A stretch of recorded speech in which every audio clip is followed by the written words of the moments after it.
Hi everyone, నమస్తే అండి. Welcome to our channel. ఎలా ఉన్నారండి? అందరూ బాగున్నారా? ఈరోజు మనం ఒక హెల్దీ రెసిపీని అయితే చూద్దాం. కరివేపాకు రైస్. వెరీ క్విక్ అండ్ ఈజీగా అయిపోయే లంచ్ బాక్స్ రెసిపీ ఇది. ఎలా చేయాలో చూసేద్దాం. మరి కొంచెం ఆయిల్ వేసుకుని వేడైన తర్వాత ఒక స్పూన్ శనగపప్పు, ఒక స్పూన్ కందిపప్పు, ఒక స్పూన్ మినప్పప్పు, కొంచెం మెంతులు, ఓ 6 మిరియాలు, ఒక స్పూన్ జీలకర్ర వేసుకొని కొంచెం కలిపిన తర్వాత ఒక 3 పచ్చిమిర్చిని కూడా వేసేసి కడిగిన కరివేపాకు ఆకులను కూడా ఇప్పుడు వేసేసుకుందాం. ఆకులు ఇలా పూర్తిగా డ్రై అయ్యేంత వరకు కొంచెం ఫ్రై చేసుకోవాలి. ఆఖరిగా చిన్న చింతపండు, ఇది ఆప్షనల్, వేసుకొని స్టవ్ ఆపేసి చల్లారిన తర్వాత దీన్ని మిక్సీలో వేసుకుందాం.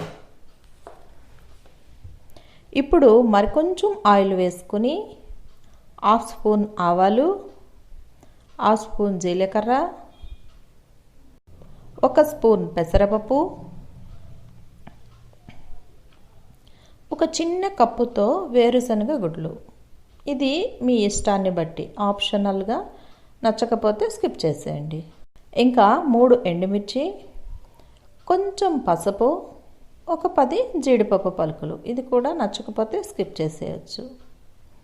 వీటిని ఇలా ఫ్రై చేసుకున్న తర్వాత మనం మిక్సీ చేసి ఉంచుకున్నాం కదా కరివేపాకు పొడిని, అది కూడా ఇందులో వేసేసి బాగా కలిపేసుకుందాం.